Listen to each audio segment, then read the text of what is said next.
Good evening, Mayor and members of Council. So tonight I'm going to review with you the results of this fiscal year through our second quarter, through March. So, and in your packets, you had received the financial statements and the overview, which kind of is the same information as what I'm covering tonight. So the first fund we always look at is the general fund, which is the main operating fund of the city. On the balance sheet highlights, our cash balance is up by $2 million compared to the prior year. This is the result of year-end results through last year-end for about $200,000, and then this year's revenues and expenditures being more than last year, and I'll explain those in more detail in a moment, and then some other normal fluctuations in current assets and current liabilities on the balance sheet side.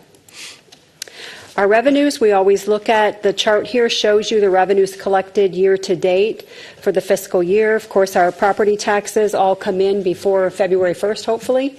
We've collected 95.18% of the current year's taxes as compared to 96.16% last year.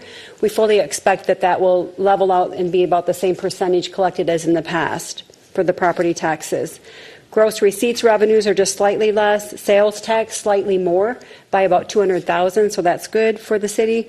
Our charges for services are higher this year than last because we had that increase in the solid waste fees for residential.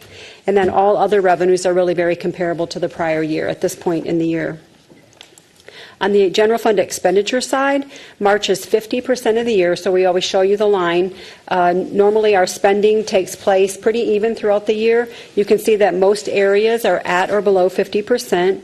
Several of the areas maybe had one or two vacant positions, so they're kind of trending lower than budget, which will help us at year end. Parks and Rec tends to be low during this time of the year because some of their activities take place in the summer months, the pools and the special events. Neighborhood service is kind of the same thing. The timing of their abatement activity is more during the mowing season. And then, of course, the non-departmental, we always talk about, that's our debt service cost, and we have to pay the principal on our bonds in March, so we have to have all that money paid out earlier in the year. So that'll level out throughout the year. On the 4B side, this is the 4B fund. And the cash balance is down $2.8 million. This fund, as you know, the project spending takes place over multiple years, so that cash balance will fluctuate accordingly. The main projects here for this year on the transportation side are Town East Boulevard, Thomason Square, Cyene Road, Military Parkway Trail. I will note on the Cyene Road project, we did get a large reimbursement from Dallas County that we were expecting. They paid $2.3 million toward their portion of that project. And then on the Parks and Rec side, it's normal operations, the highway corridor maintenance, and then the Westlake Tennis Center is the activity so far this year. In the water sewer fund, our working capital is increased by $3.8 million. It's really the result of last year's year-end results, and then also an additional $1 million in revenues this year, and that the additional revenues from the rate increase are being offset by a decrease in consumption. So far, year-to-date, we're 7.5% less in revenues. As you can imagine, that's because of all the rain we've had, so not as much watering of lawns and things like that. The expenses have increased, and this is, as we know, from North Texas Municipal Water District increases for water and then the sewer pretreatment. And then also our debt service cost this year had increased according to our debt service schedules. And that covers, of course, the much needed improvements in our infrastructure and expansion of the system. This chart shows you the water consumption, and you can see each month, except for maybe December and March, were less than the years before. So we've just had a very wet year, which is affecting our numbers. A lot of our consumption comes in the last half of the year because it's the hotter months. So we're going to have to monitor through year end how the decrease in consumption affects us throughout the rest of the year. For the drainage fund, here we have an increase in working capital of $488,000. That revenues are up about 5%. Overall expenditures are less year to date, and we've made the transfers for our projects for this year. The projects you can see noted there: Town East Boulevard, Palos Verde erosion control, South Mesquite Creek drainage. That one's key to that new development that's going to be going in there on Town East Boulevard, and then some other smaller drainage projects. And just to note that we did sell $8 million in bonds this year for drainage projects, so we'll make a lot of improvements, including that South Mesquite Creek project. So that's the drainage fund. The Municipal Airport Fund, this has an increase in working capital over the prior year of $107,000. Hangar rentals and lease receipts are both up compared to the prior year. Our fuel sales are down still year-to-date, of course, from that runway rehab project during the first quarter that allowed just minimal air traffic during that period of time. Our fuel costs were down in relation to the fuel sales being down, and I will say that the airport was able to maintain a 30% profit margin on the fuel that was sold, so that's good for the results. And I believe you've gotten Eric's report on the airport for the second quarter, and I think he's fully anticipating turning that around. Right now there's a net loss year to date, but that's really the result of that minimal traffic in the first quarter. So he has 6 more months to turn that around at the airport. This just shows you the gallons of fuel sold. This is in total, both the corporate and the recreational, down about 44%. You can see the big jump, the big decrease there in that first quarter. But this chart is the Jet A, which is the corporate. It's down 54%. The recreational wasn't down as much, just 16%, and that's because some of those planes were still able to land during the runway rehab project. So that's the airport. The next fund is the golf course. We have a decrease in working capital over the prior year of $30,000. And this is another one that's hit hard by all the rain. So they have an overall revenue decrease of 12%. Rounds of golf are down 18%. But you might have read in the golf quarterly report from Elizabeth, we've had 35 rain days October through March. They had 26 rain days for the whole year last year. So this has been a really hard year for not only our golf course, but all golf courses in the area. So now they've been doing a good job trying to keep their expenditures down. They're down 8% overall. The utilities, of course, are less because they don't have to water the course as much. That's kind of that's kind of a tough situation. But one thing that I think is interesting to note, their net loss year to date is $86,000. Last year at the same point was $75,000, yet they have had so many more days of closure. So I think they have a good chance of turning this around depending on what the weather does from here to the end of September. So that's golf course operations. This just shows you the rounds of golf. And again, with all those rain days this year, they've been spread throughout almost every month. So that impacts the operations out there. The Group Medical Insurance Fund, you might recall from the first quarter, it looked kind of like we were heading in a tough direction. We did have some high claims in that first quarter, but we did get a large reimbursement from the stop loss, and that's exactly why we have that. So you can see here the city contributions are up as planned from the 10% increase that we had from the city side. You can see the stop loss reimbursement of $766,000 that came in to offset those large claims in the first quarter. The other revenues in this fund are on track with budget. Our health claims are up, but if you look at that and you figure that $766,000 offsets that increase in claims. So we are really trending lower once you take into effect the reimbursement on stop loss. Pharmacy costs are slightly less as well. So another thing that I think is encouraging is that the net loss year to date this year was $215. Last year at this same time we were at $988.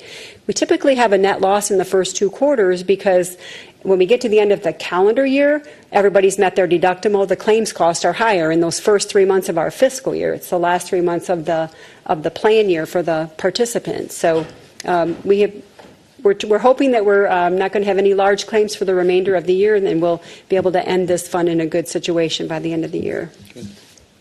This chart shows you the claims. Again, that reimbursement from stop loss would offset this large increase there in December. The General Liability Fund, our revenues are up slightly. We had rate increases, but we kept that level this year, but we did still have a little bit increase in the revenues there. Our legal expenses are less this year due to some activity last year that isn't repeating this year. Our workers' comp claims are trending a little bit higher through the second quarter, just due to a few more workers' comp cases. But general liability claims are less. So again, we need to monitor this through the end of the year. We do have a net loss at this point of $119,000. We'll review this at amended budget and then just kind of monitor it going into year end to see if we have to make any adjustments there in the funding for this general liability fund. The hotel occupancy tax fund, year-to-date revenues are comparable to the prior year, and really all expenditures are on track with the budget and in relation to the revenues received. We have a net income year-to-date of $198,000 in hotel occupancy tax. And of course, this chart shows you the revenues there. And I believe, I don't know if you've received that report yet, but I think that's coming from the Convention and Visitor Bureau. And I would answer any questions you may have. All right, thank you. Councilman Miklos? Just on this last slide, quarterly hotel occupancy tax collected, what is the percentage of, I guess, assessed or eligible, whatever you would call it, the amount that we should get versus what we're actually receiving? As far as hotels, does that make sense? The hotel occupancy tax. How much should we be receiving, and how much is actually coming into our coffers? Well, we only have we're doing. I want to just make sure I'm answering your question correctly. So, I mean, we collect everything according to the sales that they have. Right. So, are you asking me? Is there any delinquency or is there a lack of anybody not paying their hot? Yes. Well, it's self-reporting. So the only way we really know there is one hotel that's delinquent. Severely delinquent, and there is action taking place for that. We do the audits, so the only way we know is if somebody point blank stops remitting, that's obvious to us. But if they're not remitting as much as they're supposed to be, we catch that in the audits that we're doing. So we did audits last year, we've done audits this year, and then we'll do audits again next year, and that'll cover all the hotels in the city. So there are the ones this year, the findings this year were minimal compared to the first year that we did the audits. So I think people are realizing we're verifying and we're checking. But we do have just one hotel that is delinquent. That's exactly what I want to know. Thank you. Mm-hmm. Any other questions for Ms. Moll? Yes, sir. So, in terms of the hotel occupancy tax and the audits that you've done over the years, one of the things that I think might be helpful is if you were to kind of take a look at some general principles that arose out of those audits, and just let us know as a council if there's anything that we need to do from an ordinance standpoint that might help with either that reporting or your abilities to audit. Mm-hmm. I just have some concerns there, and so if there's anything that we could do as a council from an ordinance, let us know that, please. Okay, yeah, we can check that out. Since we're parked here for a few minutes, even trends, I know we have other hotels opening, but we can do year-to-date comparisons on existing and kind of see if there's any spikes or drop-offs. Mm-hmm. I think that might help us know, why did these hotels look like they're having about the same, because we have a number of nights, room nights, and so I think having a 2 or 3 year chart of this that compares 98, 99. Okay, yeah, we could do a history for you. Mm-hmm. Yes. We're camping on hotels tonight. Mm-hmm. Sorry, in hotels. There he is. Councilman Burrows. Yes, sir.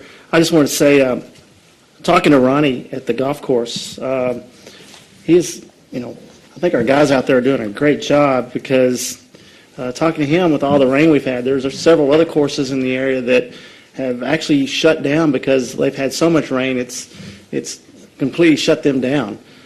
So I think it's our guys out there are doing a great job keeping our course up. I've had the pleasure to playing the last couple of weeks out there, and it's really good. And so hopefully all those courses that are shutting down, all those players will come to our course and play on our golf course. So hopefully those numbers will turn around and bring those things up where we want them to. Right, and I think Elizabeth might have mentioned this in the report, that there are a couple of area courses that are closing for renovation, similar to what we did a few years ago. Mm-hmm. So hopefully that'll drive some golfers here as well. Mm-hmm. Very good. Good comments. Well, thank you, Ms. Moll. Mm-hmm. Appreciate it. Very Thank good you. report.